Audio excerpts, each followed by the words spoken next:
I never feared silence before. Not until it belonged to him. My fingers trembled over the piano keys, the final note lingering in the air like a ghost. For a moment, the room held its breath. Then, play another. The voice came from the velvet shadows, deep and commanding. It sent a shiver down my spine. I clenched my hands into fists. I don't take requests. A slow chuckle. He stepped into the dim light, revealing the sharp angles of his face, the cruel smirk that never quite reached his cold, obsidian eyes. Valen Morrow, the man who had stolen me from my life, caging me in a penthouse of marble and glass. A crime lord, a collector of beautiful things. And I was his newest acquisition. "Don't be difficult," he murmured, swirling the dark liquid in his crystal glass. He approached me with a lazy, predatory grace, stopping just behind the piano bench. "You play because you love it, don't you?" I turned my head, glaring at him. "Not for you." The smirk vanished. Lucian set his drink down with a soft clink. "Stand up." I didn't move. His fingers slid along my shoulder, deceptively gentle, before gripping hard. My pulse stuttered. I stood, my breath shallow. He was taller, broader. Close enough that I could feel the heat of him, the quiet force of his presence. He reached past me, pressing one hand against the polished wood of the piano, trapping me between him and the instrument I once loved. "I give you everything," he murmured. "A world of luxury, safety, and you won't even give me a song?" I swallowed. "You stole me." Valen tilted his head, as if considering my words. Then, without warning, he leaned in, his lips ghosting against my jaw, his breath hot against my skin. I jerked away. "Don't." His grip on the piano tightened. A muscle in his jaw twitched. I expected anger, violence. But instead, Valen laughed softly, his breath brushing against my ear. "You're trembling." I hated that he was right. Valen lifted a hand, fingertips skimming the side of my neck. "One song, and I'll let you go for the night." His voice was almost tender. Almost. I turned my face away. "No." The air between us crackled with tension. His fingers traced the line of my collarbone, slow, deliberate. Testing me. Then he sighed, stepping back. "I suppose I enjoy the chase." I released a shaky breath as he walked away, reclaiming his drink. But just before he disappeared into the shadows again, he spoke. "Tomorrow you'll play for me." A statement, not a question. And somehow I knew no matter how much I resisted, one day he would be right.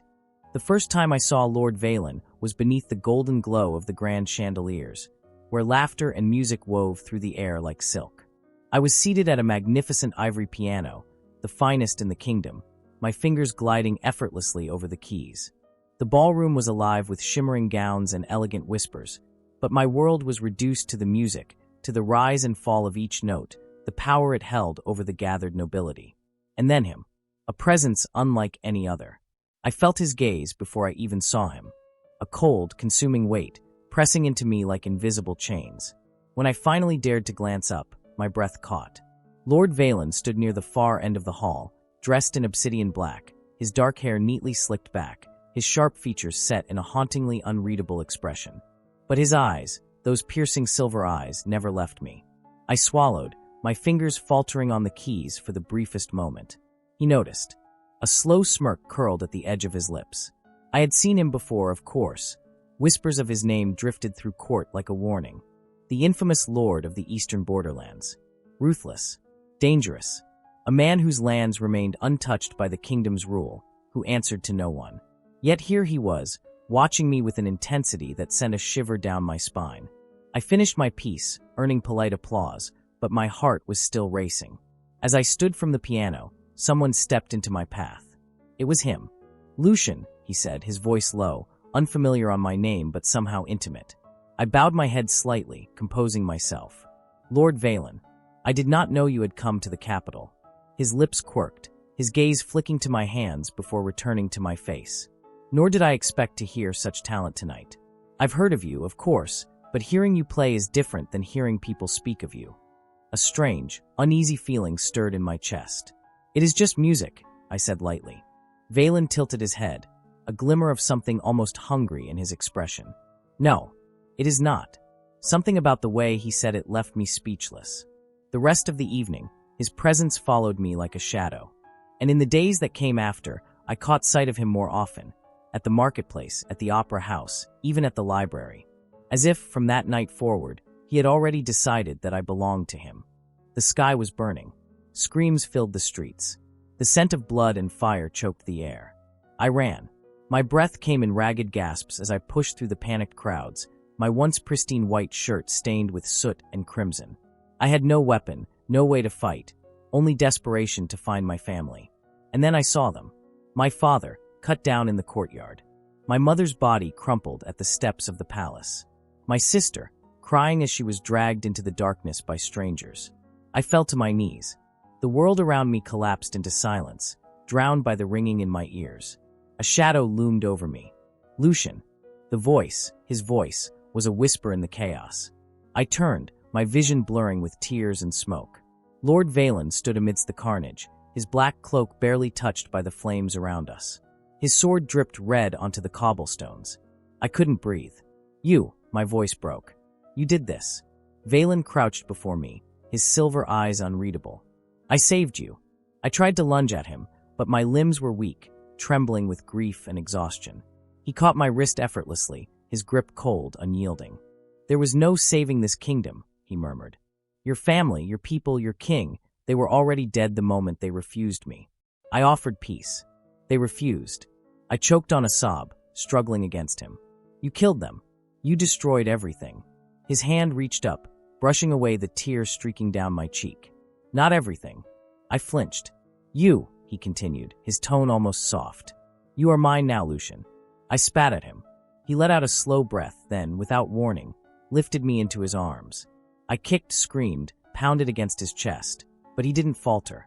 He carried me through the blood-soaked streets, past the corpses of my people, past the burning ruins of my home. And I knew, as the gates of my kingdom disappeared behind us, I was never going back. The penthouse was suffocating in its beauty. Silk sheets, golden chandeliers, a piano in the center of the room, pristine and untouched since my arrival. I sat by the window, staring at the endless city below, the glow of lights reflecting in the glass. It had been weeks, months, time blurred in captivity.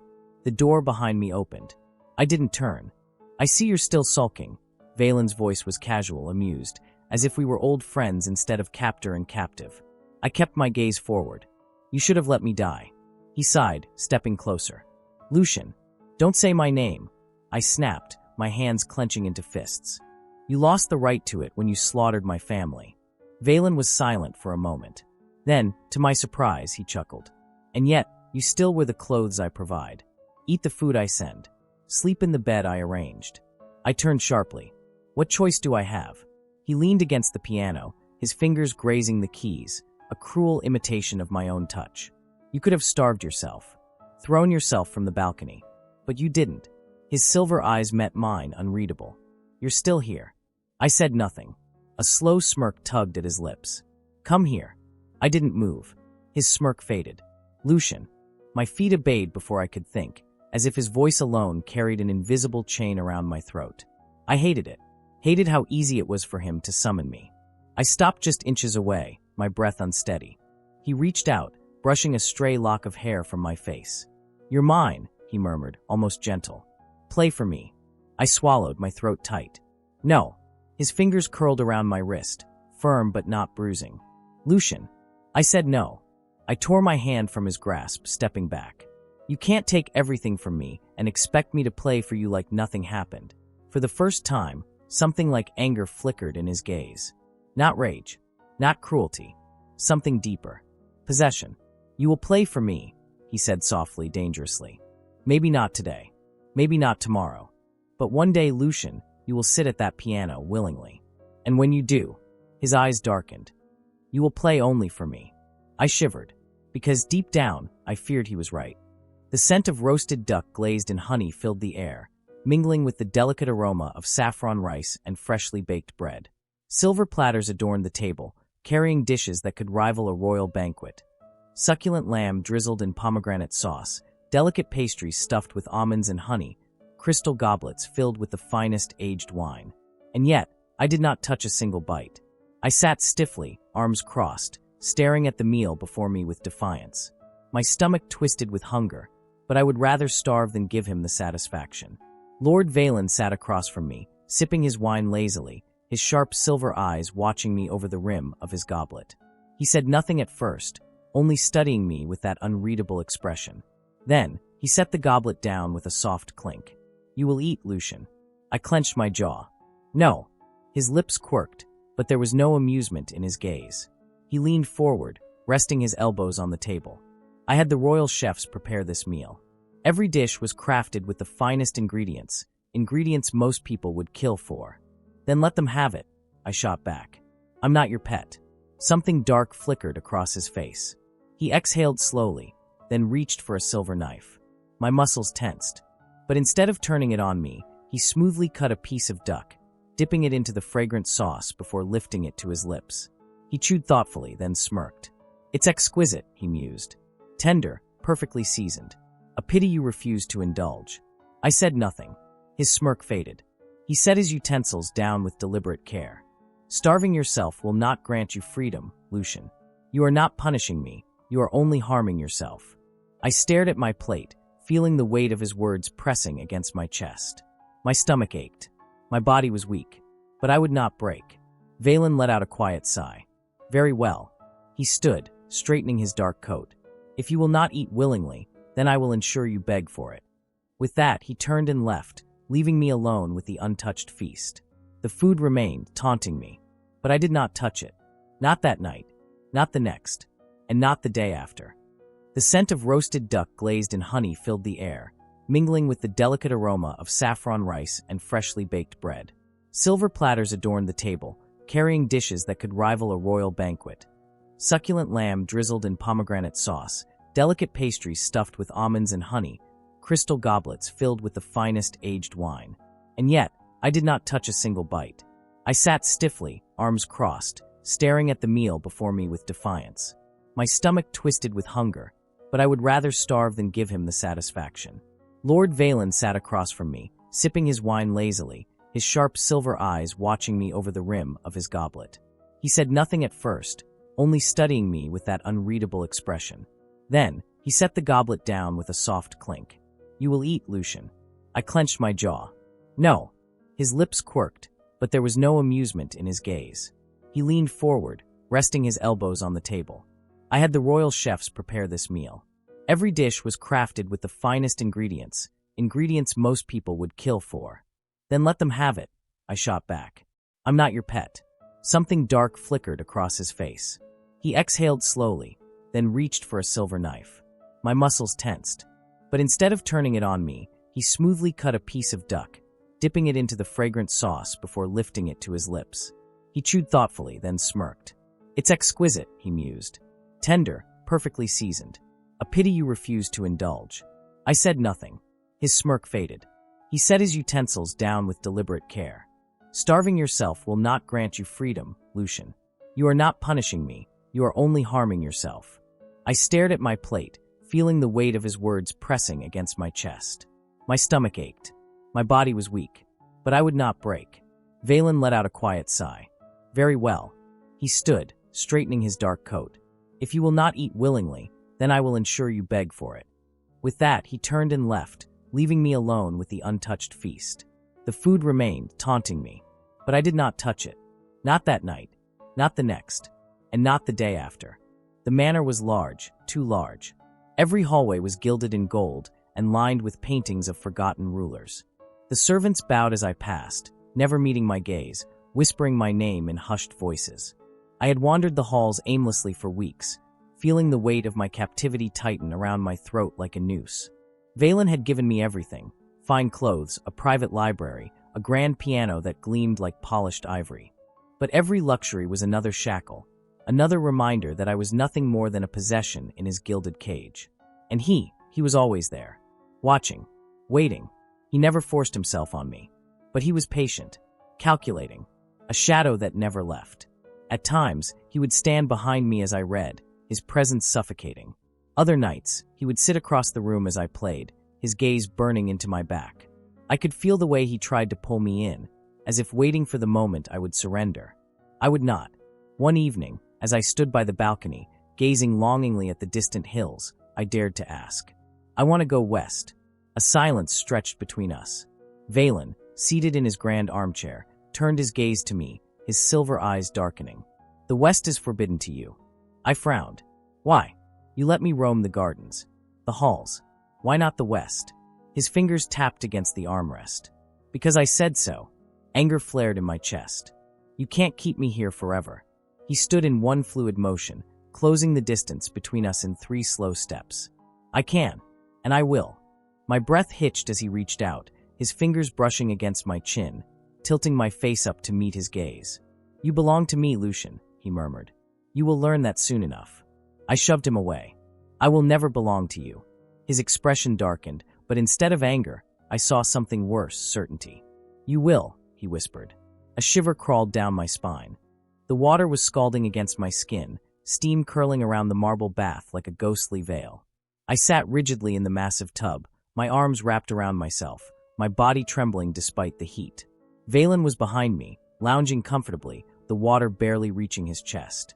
His presence was overwhelming, his heat pressing against my back like a silent threat. I had refused to join him, but he had insisted. I won't touch you, he had said, but his mere presence was enough.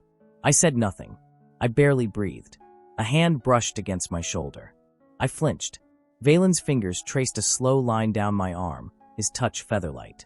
You're still afraid of me, he murmured. I swallowed. Shouldn't I be? His fingers reached for my chin. I turned my head sharply away. Lucian, he sighed, his breath warm against my skin. You make this so difficult. I forced myself to remain still as he leaned in. Too close, too much. Then his lips brushed against my neck. I snapped. With a burst of strength, I shoved him back, scrambling out of the water.